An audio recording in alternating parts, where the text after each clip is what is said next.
A, meeting opening. A1, call to order. A2, adoption of the agenda. Are there any consent agenda items that a board member would like to have discussed as an action item? Do I have a motion that the governing board adopt the meeting agenda? I move that we adopt the meeting agenda. Thank you, Mr. Oropesa. I'll second. I'll second. Thank you, Ms. De Ocampo. All those in favor? Aye. Thank you. B, study session. B1, 5-year strategic plan. Ms. Frankenfield?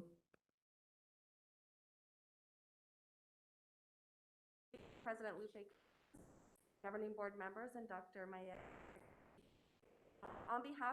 Thank you.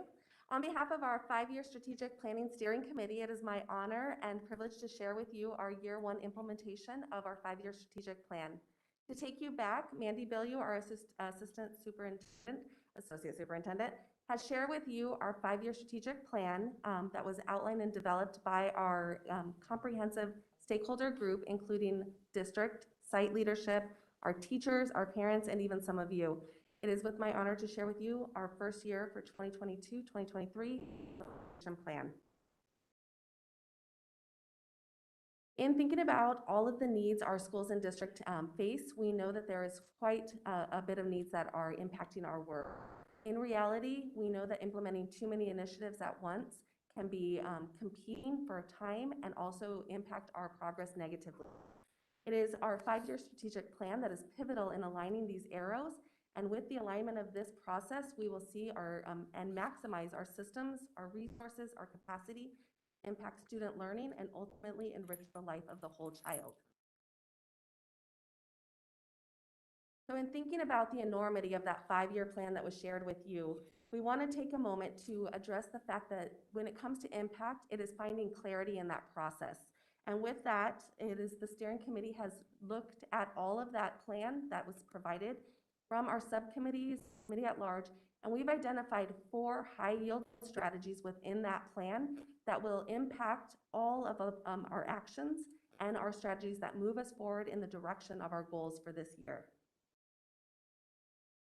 So I want to share with you that you do have access to our 5-year strategic plan in an easy-to-access flipbook link that was provided with you in your resource for tonight.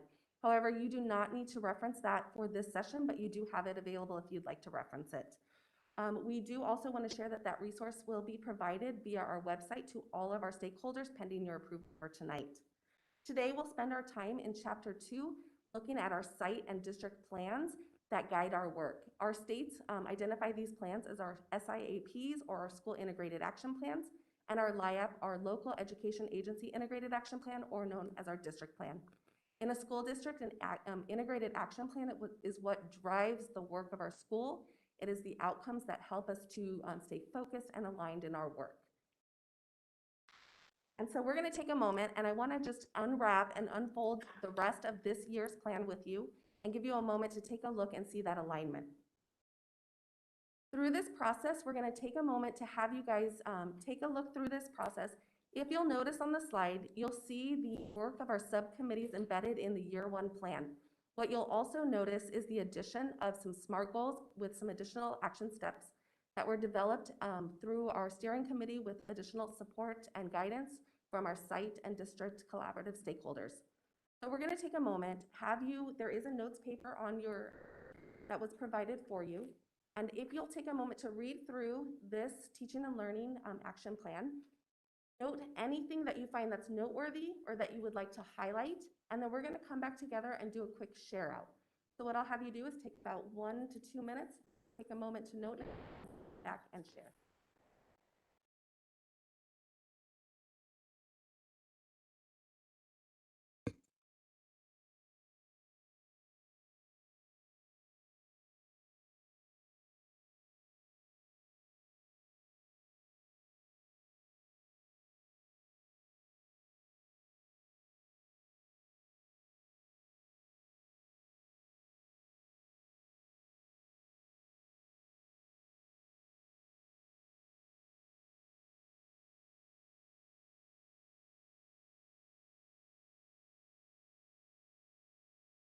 Take about 1 more minute.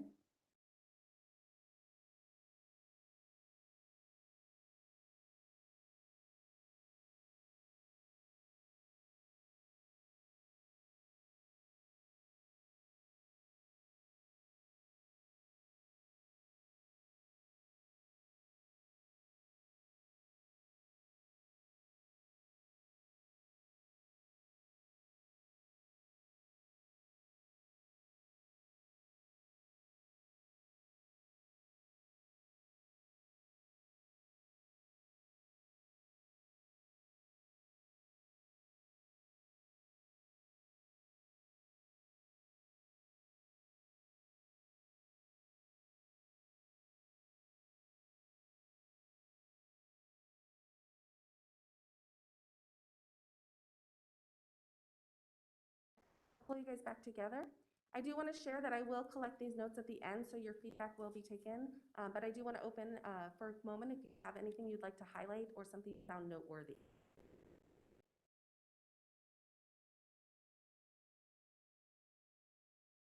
I don't know how to approach this one. I love that we are so positive, or we have a positive outlook that 70% of our kids are going to achieve ELA and 65 math. This is a new test. Are we setting our sights too high? I'm not saying we shouldn't have high goals. That is not what I'm saying, but is this attainable? Yeah, That's my one concern, yeah. Thank you so much. And I know, just to give you a little background, in looking at those goals, there was historical data that was reviewed, the discussion around growth versus test. I appreciate your. That's all. I just want to make sure that it's clear. It's not proficiency that we're measuring. We're looking at growth.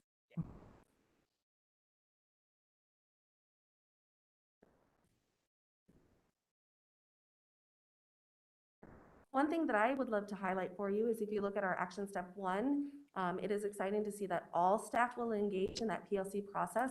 We know that strong teams are what support the process across the district, and so really building capacity at all stakeholder levels in that process is We'll go ahead and do that same process with our next focus area of whole child.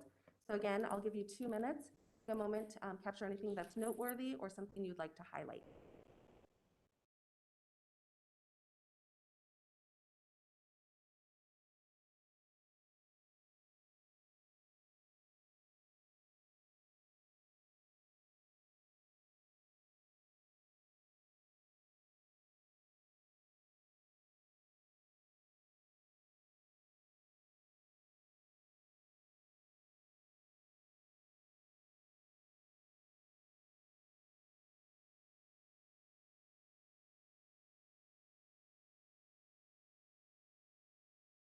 One more minute.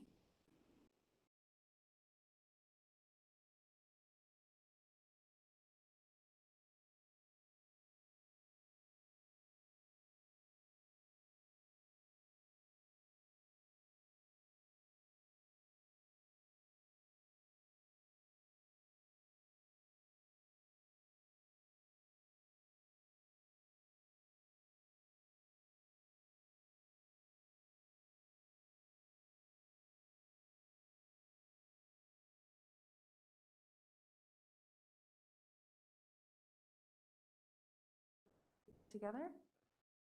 I'd love to hear if you have something you'd like that you found noteworthy or that you'd like to highlight.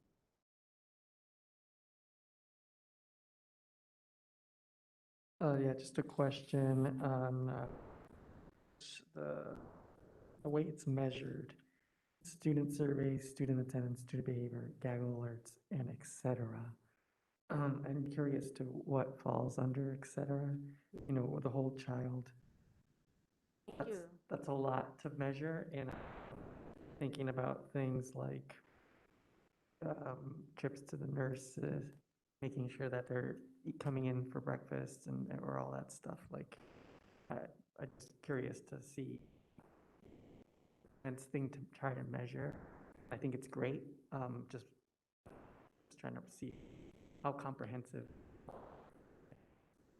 Thank you for that feedback. Yes, we did discuss multiple measures, and those additional identifiers were identified, and our process is still at how we continue to outline that progression and our various. I'm not familiar with Gaggle. What's Gaggle? Great question. Gaggle is our technology system that captures any challenging use of the technology that we want to ensure that we have. Okay. A follow-up question.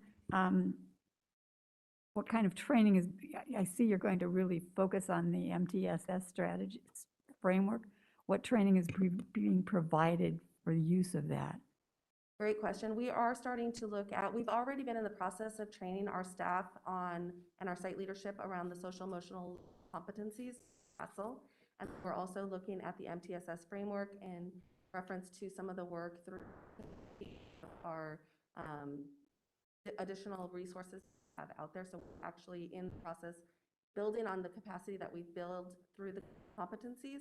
We're looking at that MTSS behavioral. Let me make sure I understood that. So you're expanding what you already know about MTS and how it works in the other areas of the child, and now you're expanding it to include the social emotional component as Correct. well. Yes, and we're definitely always continuing to build our capacity. Thank you. Thank you. All right. I see, sorry, I see positive behavior support. Are we a PBIS district? So with that, I know we are a system of, looking at our MTSS system. And so I would say, multi-tier, both terms can be used synonymously. And so we are an MTS. Our district is working towards implementing multi-tiered systems of support. And so now it's just taking a closer look. While it's not, while schools may not be using the term or acronym PBIS, when working with our principals, when you think about what positive behavior supports are, for example, even just the first layer, having very clear and specific rules. All of our schools have very clear and specific rules. And so just again, all the different layers. So they may not call it PBIS, but because we are an MTS, because our district does have MTSS, that framework. So then again, we're just adding to what, as you mentioned, or as Angie mentioned already, we're just building on what we already have in place. Okay, yeah, because I'm asking because we do have PBIS in place, and I personally am not, and other teachers are not seeing how this is supporting I'll just say the whole child. We're having a lot of issues with it. There has to be so many other things in place to have that. And so I think that's the pieces that are lacking for us to have it be successful. Thank you. And I would agree, I understand completely, and that's why we're being very strategic, so it's not like. Thank you. Thank you so much. Ms. And then- Frankenfield, Yes, please. in terms of our agenda, we have 5 minutes for you. this part of our agenda. Thank you. All right, we will move on to our final one our climate, culture, and condition. We'll take about another minute. Same process.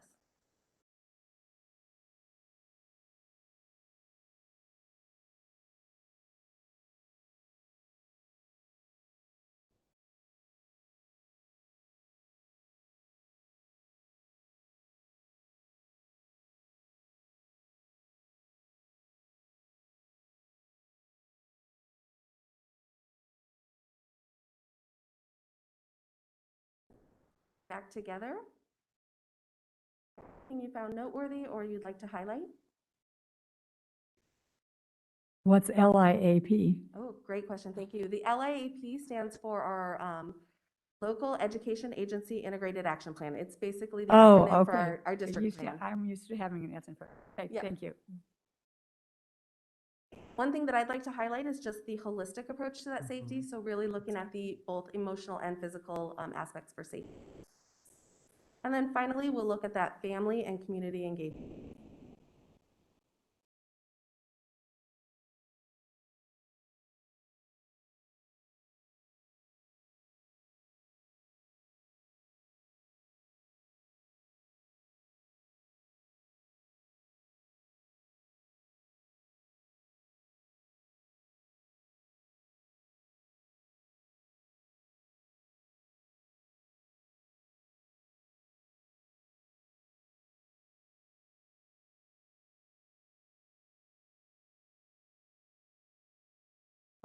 Like to play back? Oops. Anything you found to highlight that you'd like to highlight or found noteworthy? I like this one in particular. I do think that this strategy would have to be implemented as soon as possible, especially through the summer. That is where engagement needs to happen if we want to have a successful school year. And so, especially on the parent level, our coordinators are going to have to go out and find them. So. I appreciate the word unique in front of the parent, the contributions. It recognizes that everyone isn't going to be able to do this, be able to provide the same kind of contribution or be interested in it, so that unique helps define what is available. Thank you so much. And one thing that I'll mention in the previous slide is outlining the role of the parent volunteer coordinators, because I know that those roles may be different by site currently. So having the team come together, really establishing what does that mean, even the minimum expectations, it sounds like a good action step to be in the strategic plan. And that was definitely something that I mentioned multiple times. Subcommittee, I know that committee, and they very adamant about utilizing it. So to kind of finish up this conclusion, I do want to just outline and highlight some of our next immediate steps. Central to the success of teaching and learning and all of our strategies, again, is that strong team. And so we're excited to see our implementation and the direction of this area. As a district, we continue to grow the capacity of our teams district-wide. And so we do have this implementation plan that has already started back on January 12th and will continue into the summer. So we are starting the school year ready to run. And then finally, we know that success, any area of success, it's critical to inspect what you expect. And so we are identifying multiple areas of behaviors that we are going to monitor and find successes in, as well as areas for refinement as we continue to monitor our 5YP in the ongoing process. And as you know, the approval of the 5YP is an agenda item for today. Thank you for the opportunity to share this implementation plan with you for year one. As you know, the 5YP is a living, breathing document that will continue to outline our integrated action plans and our school plans for the remainders of the years. And so we find this as one of many of the updates that we will provide you in our progress around our 5-year strategic plan. So pending your questions or comments, this concludes our presentation for tonight. Thank you, Ms. Frankenfield, and on behalf of the board, thank you to all the stakeholders and everyone who's been involved with this year one strategic plan. Thank you.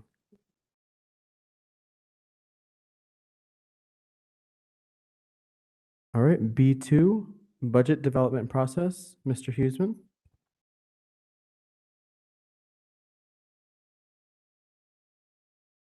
President Conches, members of the board, and Superintendent Myers, thank you for the opportunity to come and talk about the state of the budget. You may have heard recently in the news about the aggregate expenditure limit for the state of Arizona. And I wanted to take just a few minutes and just talk about that and answer any questions that you might have, how that might impact Alhambra.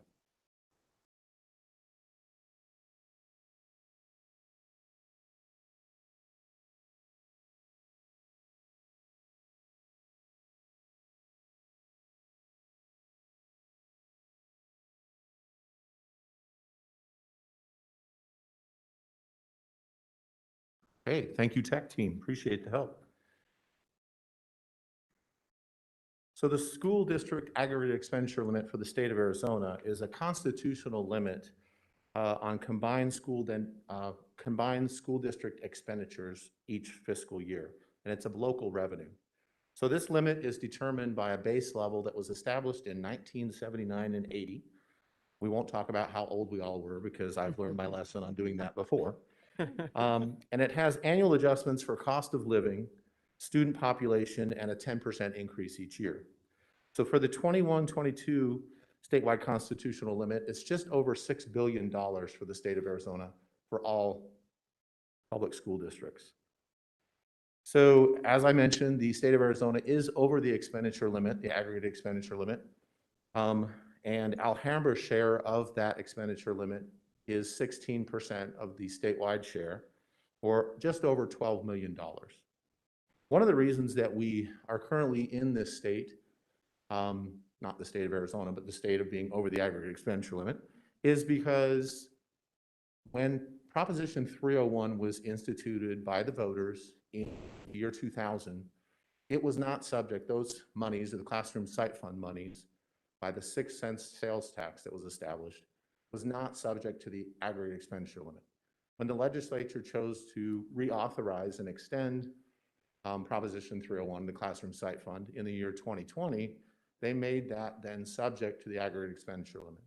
That is one of the main reasons that we are now going to be subject to this every year. So here's a little bit of a timeline for you on how this is established. On June 1st, the Economic Estimates Commission does the calculation of the aggregate expenditure limit. On November 1st, the State Board of Education and School Finance determine what amount is subject to that limit. On March 1st, this is the deadline for the legislature by 2/3 majority in each house, the Senate and the House, and then also the governor to sign that legislation to override the limit. So that is the deadline for this limit to be overridden. If it's not overridden, then by March 5th, the State Board of Education and School Finance are going to notify each school district of the limit that needs to be reduced from each school district budget. And as I mentioned, ours is just over $12 million, or our share. Then by April 1st, we would have to adopt a budget that takes out that $12 million from our current 21-22 fiscal year budget. I already mentioned that they have until March 1st to override the budget, or we'll have to reduce our budget by $12 million. There are several funds that are generally exempt from the reductions, and they include federal grants, such as Title I, Title 6B, or ESSER funds. Our bond funds are exempt from the aggregate expenditure limit, and also things like gifts and donations. So the district could choose to reduce our budget in funds such as maintenance and operations, capital, and the classroom site fund. The bad thing about reducing it in M&O and capital would be that we'd actually lose that budget capacity for future years. Never could regain that, how many ever million we reduced from each of those. In the classroom site fund, if we chose to reduce it this current fiscal year, we would still have the cash could include in a budget in an upcoming year. That might be preferable. Below are a few areas where the district may reduce our budget if the expenditure limit, the aggregate expenditure limit, is not overridden by the legislature. I want to note, and I want to be very clear by this, we're not planning any of these particular cuts right now. These are just given as examples to the impact that it would have here in Alhambra if we had to make these kind of cuts. So we are very hopeful, we're praying, we're hoping that the legislature overrides the limit. But if we had to cut things or cut $12 million from our budget, here are some of the areas that we could choose to cut from. But once again, these are not planned. We could close school for 2 weeks. There's a caveat in our notices of appointment and contracts that say that those are subject to the full funding of the legislature. And of course, if they don't allow full funding by overriding the expenditure limit, we close school for 2 weeks. It'd be an estimated savings of $3 million. Of course, that would cause learning loss for those 2 weeks. It would also cause a loss of those dollars to our staff members who wouldn't get paid for those 2 weeks. We could just make an M&O reduction of about $1 million by freezing hiring from March 1st to the end of the school year. That, of course, places a burden on current staff. When those positions aren't filled, they have to take up those duties. We can make a capital reduction of $5.5 million. This would cease any bathroom or parking lot renovations, like exterior painting. We're talking about a social studies adoption, and those things would all have to be paused or done away with or moved to a future year. We could reduce $5 million in the classroom site fund from our budget. This may lead to not being able to pay teacher performance pay. And then there's Fund 500 that we get from rentals and leases of our school property. We have about $1 million in there. We wouldn't be able to utilize that if we reduce those funds. So you can see all total, that's about $15.5 million worth of just ideas that we could cut. Again, we're hopeful that we won't have to enact any of these, and they're not planned at this time. So what are the next steps with the aggregate expenditure limit? We're going to continue to work with board and staff to plan for potential cuts, soliciting any ideas that anyone may have, and just being transparent as we can about the aggregate expenditure limit. Of course, working with members of the Arizona House and Senate. Mr. Solorio, appreciate your work down at the legislature to make it known that we really are, every Arizona school district is in need of passing the expenditure limit. And then there's a potential for either a referendum of the Arizona legislature to the voters or initiatives of the voters to change the Constitution in the state of Arizona and either change or remove the expenditure limit for future years. Subject to your questions, that concludes information about the aggregate expenditure limit. I knew this wasn't going to be as exciting as Andy Frankenfield coming up here, talking about the 5-year strategic plan. I need to get before her next time in the presentations, obviously. Maybe if you used brighter fonts or something, I don't know. I'm telling you, I need jumping clowns on the screen. Well, I can make it just a Absolutely. quick interjection, just on a, Actually, so I was gonna ask Mr. Solari because I feel like he probably has the most insider knowledge. What are the chances of this? What are we looking at? the chances are slim, but the chances that it gets through cleanly are slim. And by what I mean by cleanly is we could, as a legislative body, just vote with no strings attached to do this. But chances that happens is very low. So there more than likely will be strings attached. Those strings are going to be related to school board members and specific legislation that politicizes our positions on the ballot, restricts our district's ability to be members of school board associations, also rules related to critical race theory, and any kind of education or legislation relating to and restricting certain curriculum. So that chances are there's going to be some bad thing tied to the passing of this. It's not very politically, my personal opinion, it's not very politically sound to shut down schools. And but there'll be a lot of negotiating. I will be out on the mic advocating for our schools and to pass this cleanly. And beyond that, I won't have much of a say because I have a little D next down there, which means will have everyone in my caucus will have very little say on what actually the clean or the unclean versus passing will. So, but it has not been proposed by the party opposition or the majority party at the moment. And it will probably come down to the. Okay. Thank you for your service, Mr. Solaro, and I'd say that this isn't your fault, but we'll be blaming you. So I'm just kidding. I'm just kidding. So no pressure. Yeah, Ms. no Dale. pressure. I'll take 1/60th of the Oh, responsibility. But that was essentially what I was going to say. So Thank you. I was thinking we could pass the hat and pick up our dues for the Arizona School Board Association, or maybe have a bake sale. That's always a popular time too. I had a question about did you say we can't use the money we get from rental of facilities towards this, reducing that 12 million? Thank you for the question. We could cut that from our budget. We just couldn't use it this fiscal year. We could use it in a future year. And do I understand the 12 million has to come out of the budget we're currently operating with? Yes, and that makes it extra challenging since about 85 to 90% of our expenditures are in salaries and salaries. benefits. And 3/4 of our year will be over by March 1st, roughly, less than 3/4. Still, that will make it very challenging to cut that significant amount of dollars from that would be necessary. Okay, I just wanted to make sure I had understood that clearly, so thank you. I have just technical questions. So in terms of that $12 million, where does it go? Does it go back to the state?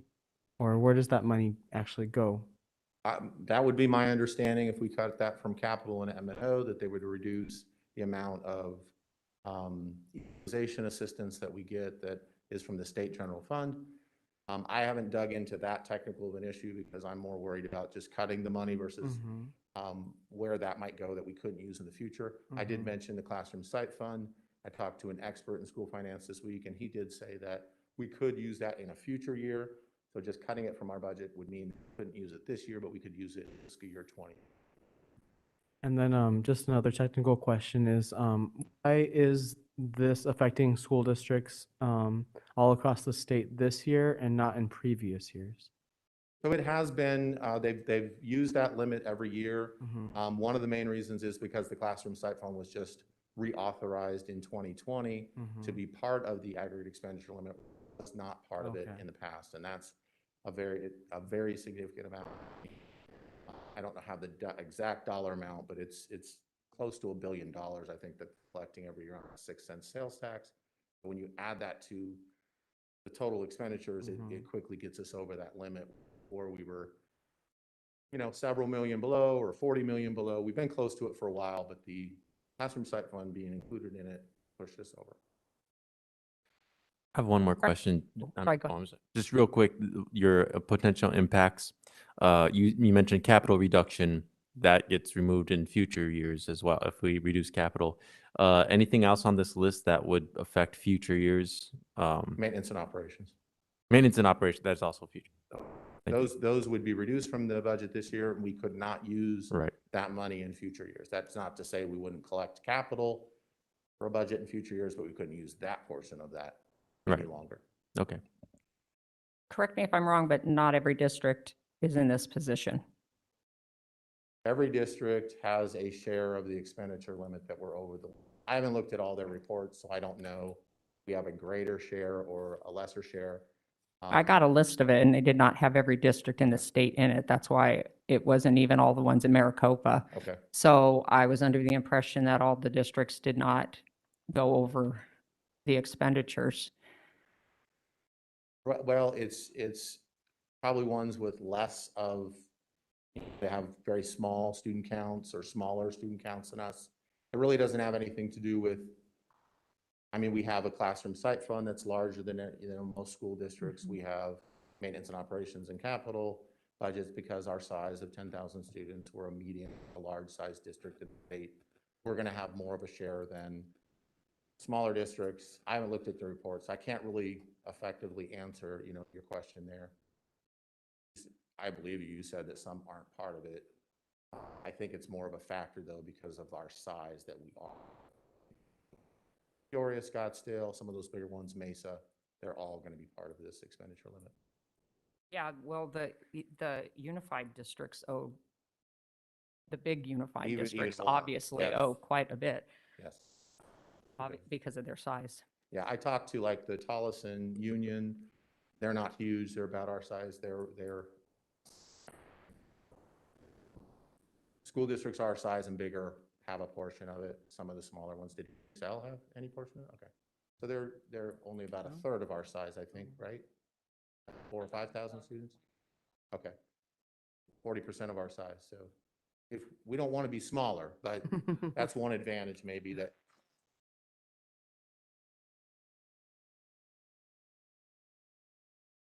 It's not a factor necessarily of our budgeting. It's more of a factor of just our size.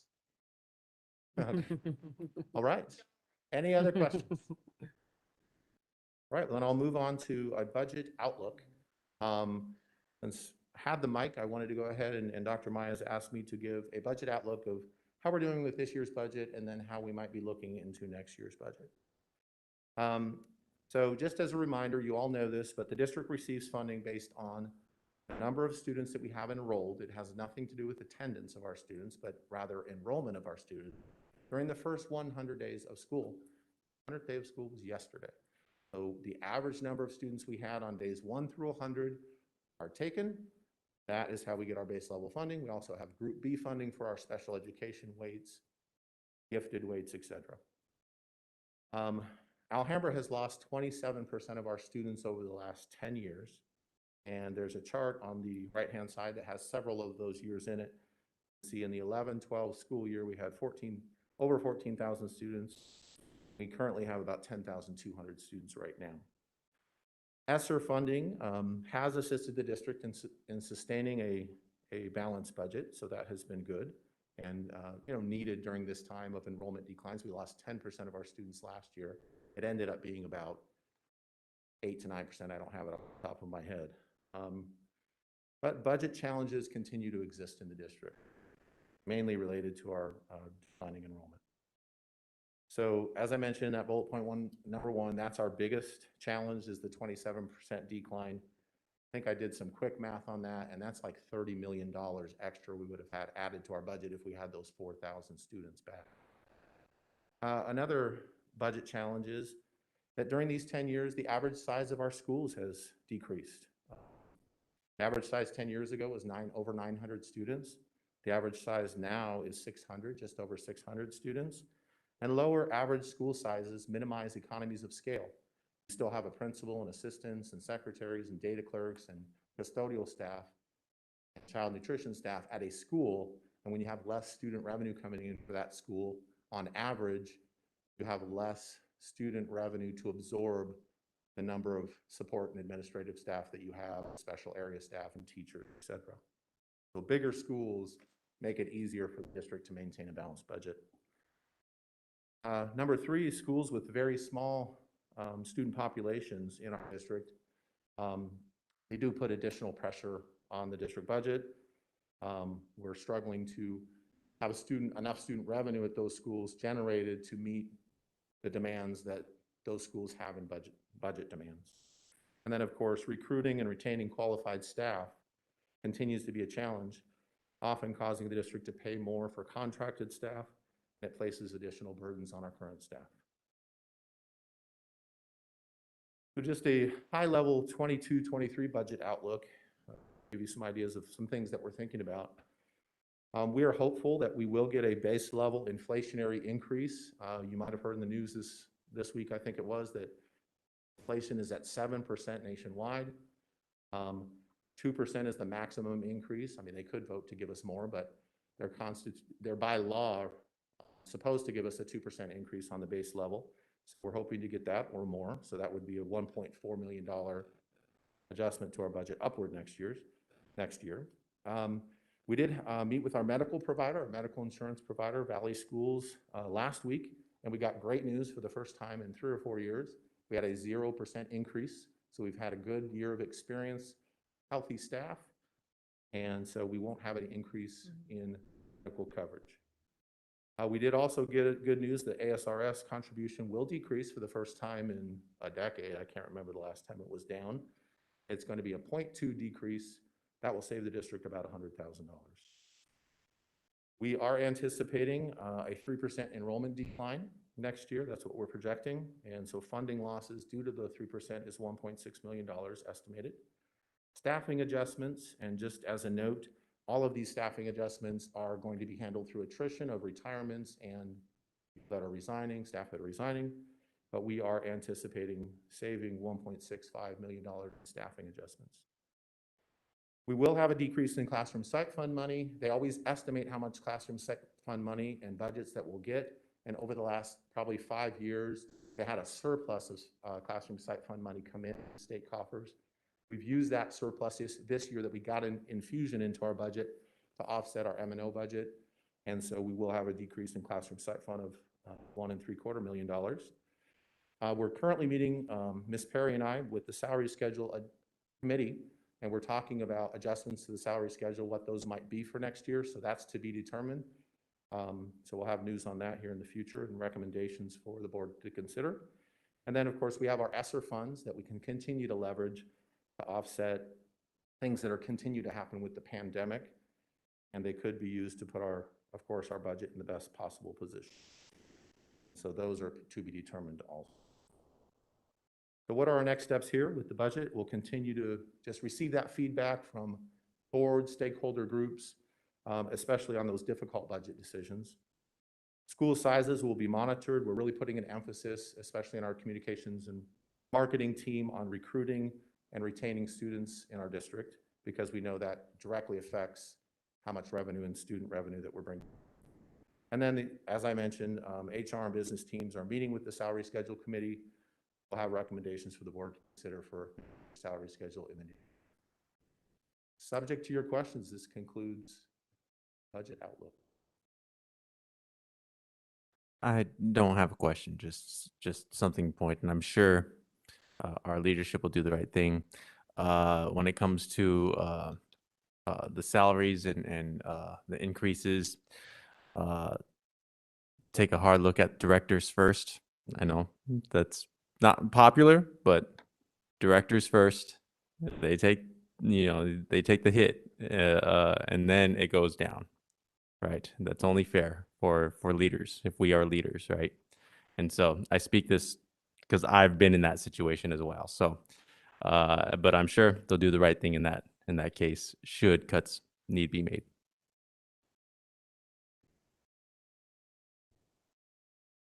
I'm so glad we had this presentation. Thank you.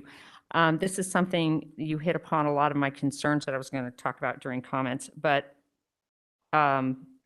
we as a board have elevated and increased pay for district personnel, while at the same time, we're upset that people are barely making minimum wage. And now we have this budget cut. So I'm really concerned about that. And then I'm about these positions, because I mean, if you think about it, if I'm already making $100,000 and I've got somebody making minimum wage, I don't know how I can take a raise. I couldn't do it. I just couldn't. And then the schools you mentioned, they're not supporting themselves financially. We're draining our other schools to support schools that are not bringing in enough money because they don't have the enrollment. So that's a huge concern, because it's not fair to the other schools. Appreciate that. And I was going to echo what Kathleen just said. We really need to look at enrollments in our schools and do some leveling there so that we do equalize what's coming in and what the cost of running that school is. And again, we have to protect the salaries as much as we possibly can. Appreciate that feedback, and that's part of those difficult budget decisions that we're going to have in the future that we'll certainly bring to you and solicit your feedback and input, and we'll bring to other groups of teachers and support staff and folks at all schools to get their impact on what would be the best course. I want to make it clear, we don't necessarily have to tie the aggregate expenditure limit presentation with this presentation. I mean, obviously, if the legislature does not override the aggregate expenditure limit, it's going to have a major budget. I'm hopeful that they will. In talking to some experts in the field, they anticipate that the legislature will, because it's an election year. They just don't see them being able to go to the constituents and look them in the face and tell them that Peoria and Alhambra and Scottsdale and Dicer, we had to cut our budgets by X million of dollars each. And so that's not supporting education when you force people to cut money from their budget. So I've got hopefully a good outlook that they're going to pass the expenditure limit. So I just say that to say, we're hopeful that we have a pretty good, with some of the inflationary increase and things like that. We're not really in a dire situation with next year's budget outlook. Okay place. We just need to be looking at our smaller schools, looking at our average school sizes, and just having some of these honest, transparent discussions about what's best for Alhambra and all the kids here in Alhambra. Any other comments or questions? I just wanted to comment on the decline in enrollment. I know, it seems to me when I first came on this board, remind me somebody, we had a presentation, and that part of that was a study of the neighborhoods and the district boundaries, Yes. and that it was not a neighborhood where families were having children. Right. The birth rates was down in this neighborhood. Right. And I think we have to I know from the neighborhood I live in, the cost of housing in that neighborhood, there's a house down the street from me that's going for $750,000. Wow. What family with young kids can afford that? Mm-hmm. I think that's having a serious impact on our enrollment, which brings us to affordable housing issues. That's certainly something we need to be. Thank you. And I was just echoing everyone's thoughts on, because I remember that was one of my first reports when I joined on the board, was that the enrollment projections, and with COVID, that accelerated our enrollment decline. And, you know, a lot of school districts have been dealing with this, and that conversation of shutting down schools, I think seeing that 27% where our facilities are built to handle 14,000 with only 10,000 in enrollment, I don't know where that threshold is, and I think that's just part of those tough conversation about where that threshold is, where we're gonna need to seriously start looking at that, because it was absolutely accelerated over the last year and a half. Correct, our high enrollment was 15,000 back in about 2005 or 6. So we have closed 2 schools since then, primary, which gap in that location, and we closed Sia middle school, which now we've got the Girls Academy High School and the preschool there. But we need to continue to have these challenging and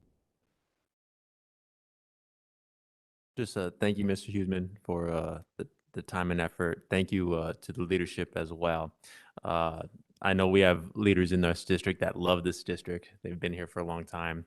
And so that's why some of these things, these difficult topics, I believe we can handle well. So thank you and the rest of the leadership here. I'd like to echo that and also let the board know that I did speak with Dr. Myerson and Dana about the approval of the budget. That needs to be done by the 15th of July for the next fiscal year. So I encourage our board members to continue bringing up these issues throughout the board meetings, especially in governing board comments, and also in your communications with Dana and the superintendent. Thank you very much for this presentation, Mr. Huseman. thank you.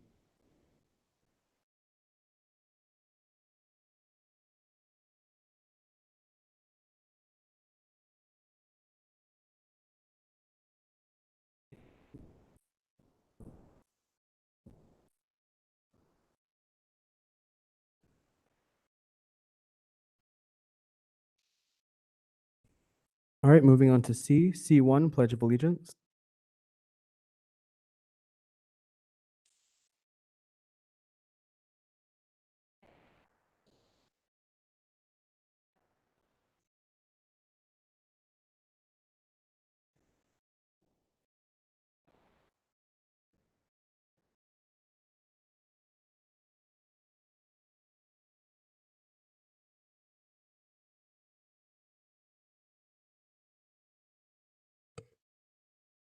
Item D, public comment. There is no public comments today.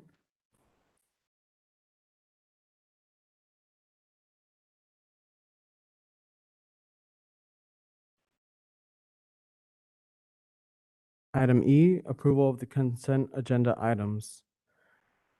I call for a motion that the governing board approve consent agenda items E1 through E7.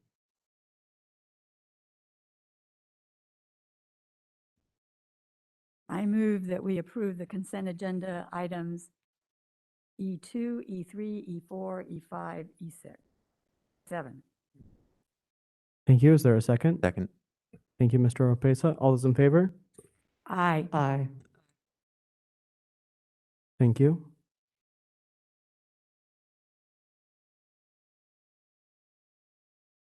Moving to F, business services. The acceptance of the Alhambra School District Number 68 audit reports for fiscal year 2020, 2021. I call for a motion that the governing board accept the single audit report, annual comprehensive financial report, and audit compliance questionnaire prepared by Heinfield, Minch and Company for fiscal year 2020, 2021 in accordance with Arizona revised statutes. Acceptance of reports must be made by roll call vote. Is there a motion?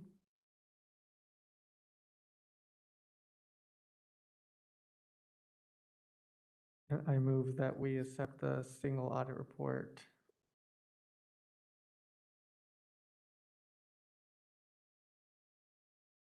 Thank you. Is there a second?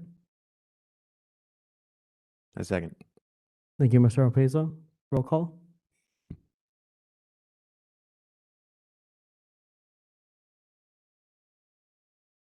Ms. O'Neill Franz.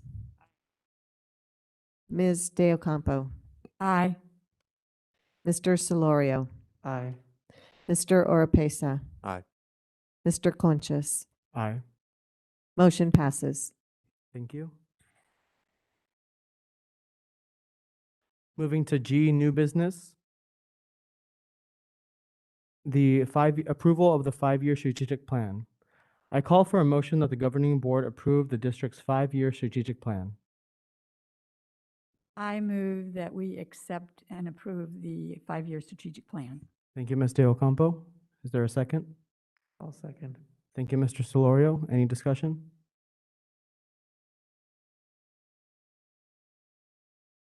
All those in favor? Aye. Thank you.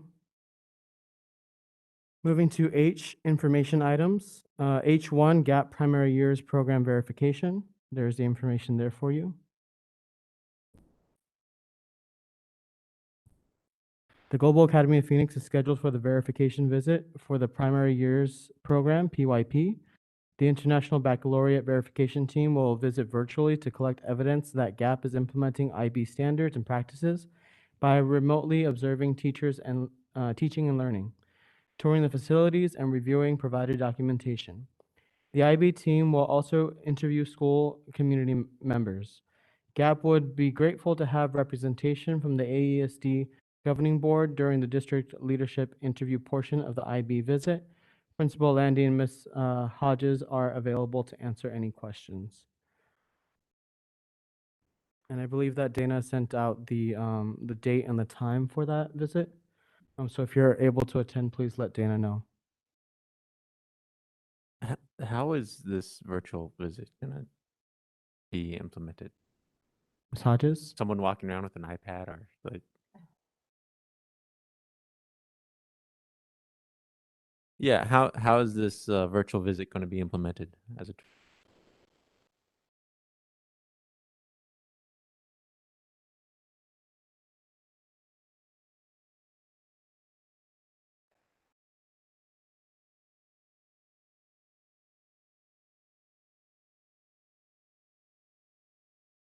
Your commitment to support our program. Thank you, ma'am.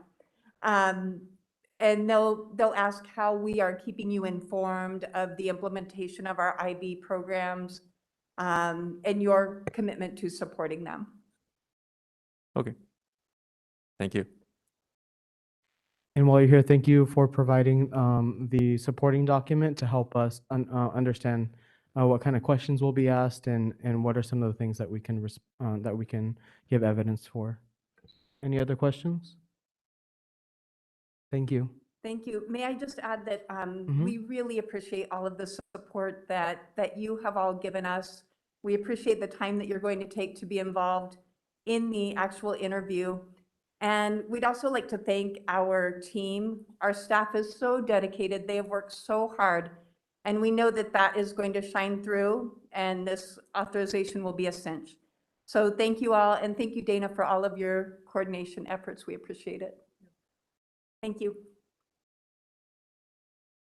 Great. Moving to H2, financial report. The submitted monthly report provides the district's financial status as the report date January 13th, 2022. Moving to I, comments and communications. Comments from governing board members.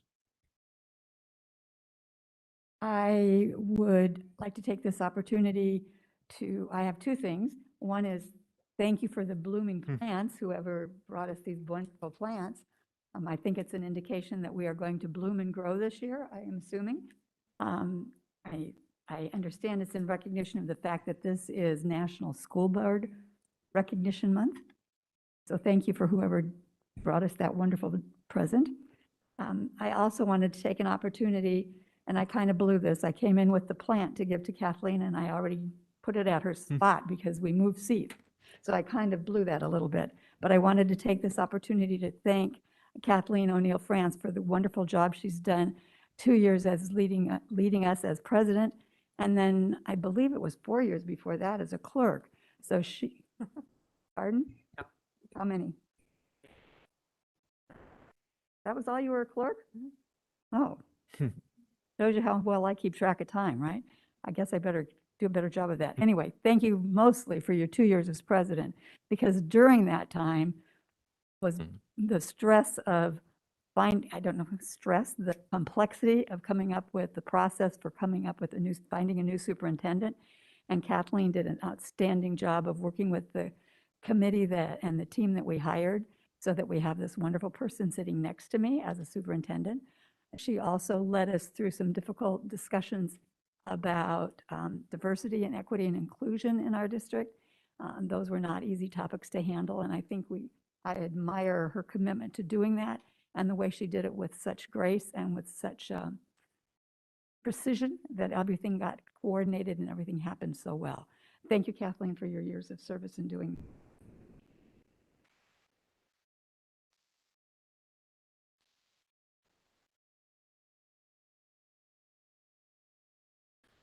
I would like to just congratulate the district for the auditor results that we accepted previously. And that's not that's no fun. The audit is no fun, but the fact that there are no significant deficiencies, no weaknesses, I appreciate everything being above board and them not finding anything significant. Now's the time to appreciate all your all the people who tell you can't do that because that's against the rules. They don't get much. All they get is a plain report that says, no significant deficiencies. But we appreciate them, and it's their hard work and their standing up that led to this. So appreciate that the district for complying to that.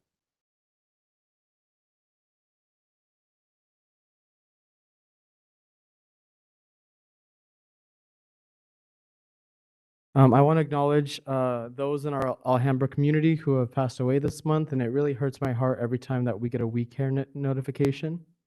Emily Merchant, Sharon Gijiri, Teresa Smith, and Reina Flores. I also would like to recognize some folks who exemplified servant leadership and commitment to our mission of educating the whole child. Dr. Maya shared the story of Adam Arellano from James W. Rice. He's part of the maintenance team. Miss Mars is a Granada West teacher. Patricia Palomino is a Granada West office staff. Also, there are National Board recertification teachers, Mr. Dustin Mans from Westwood, Ms. Jill Bonti from who is a district academic coach. Also want to recognize Yadira Flores, who is the Madrid parent volunteer coordinator, specifically for the virtual reality headset activity that was done before the break with students and parents. And also want to recognize all teachers, staff, administrative teams, district office staff, everyone in this district for our 1,000 school days of excellence. Just some personal updates. I visited the Alhambra Resource Center COVID-19 testing clinic and talked with some of the Embry health workers about their experience lately. One of the workers mentioned to me that this week alone, they've tested more than 150 people, which is an increase from their average of 50 to 60 people in the month prior. I'm glad that many folks are using this service, but also concerned about the increased community spread of the new Omicron variant. I also, while I was there, saw the new electronic signage at Barcelona and ARC, which is completely done, and it looks really good. And final message, I want to recognize that the work that we do in this boardroom impacts the lives of every student, employee, and community member in Alhambra. It is my commitment that we uphold the values of transparency, consistency, stability, and trust. After listening and reviewing the last board meeting and receiving feedback from others, it came to my attention that there may have been a perception that we are not all on the same page. I believe that every voice on this board matters, and I seek to be a leader who listens to every opinion and concern. And definitely want to extend that if board members would like to have anything on the agenda or have anything addressed or discussed, so please reach out to myself, Dana, or Superintendent Mayas at any time. The challenges and opportunities ahead require strong communication and collaboration between all stakeholders, and I appreciate everyone's commitment to our mission of educating the whole child, and on top of that, supporting the adults who care for our learners each and every day. And also, a happy School Board Member Appreciation Month to all of my fellow governing board members.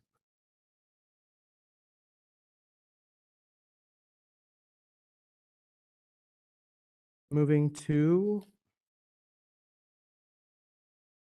I2, Governing Board Direction and/or Agenda Item Requests.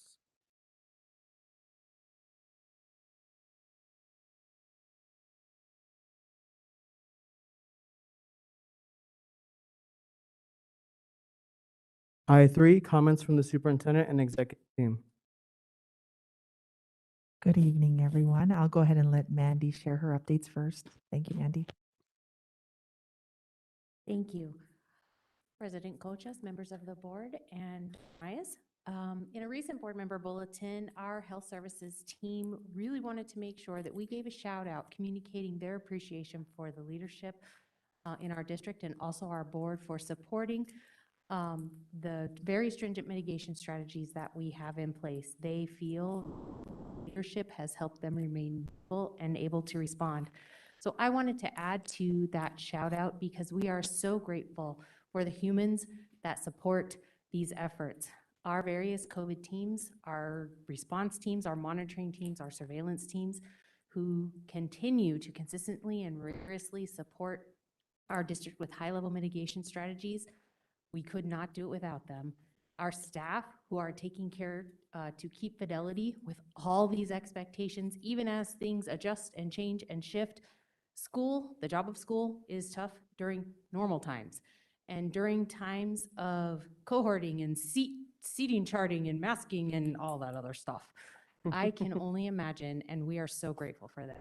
Our custodial and maintenance teams go the extra mile to make sure that we have that extra level of clean that offers everyone an extra level of peace of mind, and we are so grateful to them as well.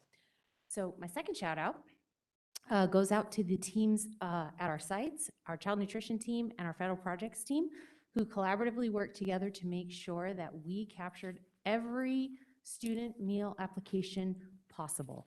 And I'm just happy to report, and you'll get more details from Brian in an upcoming board member bulletin. But I'm very happy to report that we were able to capture over 8,000 responses as a result of that. So those numbers are very important to many programming things in our district, and that collaborative effort we would not have net that result without that collaborative effort.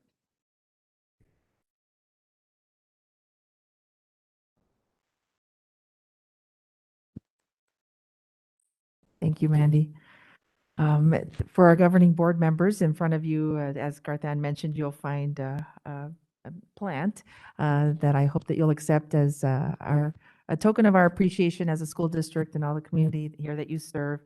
You'll also find a statement from our Arizona Superintendent of Public Instruction, Kathy Hoffman. And as you see there at the end, she urges all of us citizens to join her in recognizing the dedication and hard work that our school board members do. And we are certainly appreciative of your support.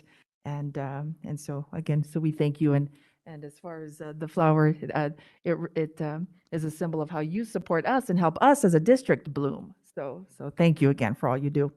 And I just so thank you, Mandy, for the updates. And the only thing I'd add to it is just I had the pleasure of meeting with the AAAs today. So the Superintendent's Council and our student advisors, and and Ms. Stingle was with me, and just it was very heartwarming to hear from our students and their perspective. As we know right now, as a district, we're working really hard to take care of everyone and keep everyone safe. And I'm just so grateful for our health office teams. I know right now they're working really, really hard. And I thank Mr. Rivera for supporting them as they are doing all that they can, to lead the efforts with our team. And so, yet at the same time, when I was speaking to our students today, what I heard was really just their perspective in all this as well. Our students were sharing how, again, how thankful they are for our teachers. They see our teachers working hard. And but they also shared just some of the stress that the pandemic is having on them. Some of the students were joining us virtually because they were in quarantine right now. And again, these are some of our scholars who really take their academics seriously, and they were sharing how it's really hard for them to miss school and that they feel like the teachers are teaching at such a high pace, and it's hard for them to keep up in a normal year. And yet, right now, with students coming and going, teachers have shared how challenging the school year is with kids in quarantine, and they're back. And it was, and just hearing from our students again from their perspective, it's a struggle for them too. But I think about one of the students who shared that as she was having a panic attack today, that one of our teachers reached out and just held her tight, she said, and just how good it felt to be held tight like that. And so again, just thinking about everyone who's working really hard to support our kids, not only academically, but social, emotionally, and just all together. And so I'm super grateful. And like I said, I'm grateful for our students and just the opportunity to hear from them today, and then to be able to act on the input that they gave us so that we can continue to support everybody through this hard time. So thank you to everyone, and hope everyone has a wonderful evening. Thank you. J, meeting closing. J1, the next governing board meeting will be held on February 3rd, 2022. J2, do I have a motion to adjourn? Move to adjourn. Thank you, Mr. Solorio. A second? A second. Thank you, Mr. Oropesa. All those in favor? Aye. All right, have a great night, everyone.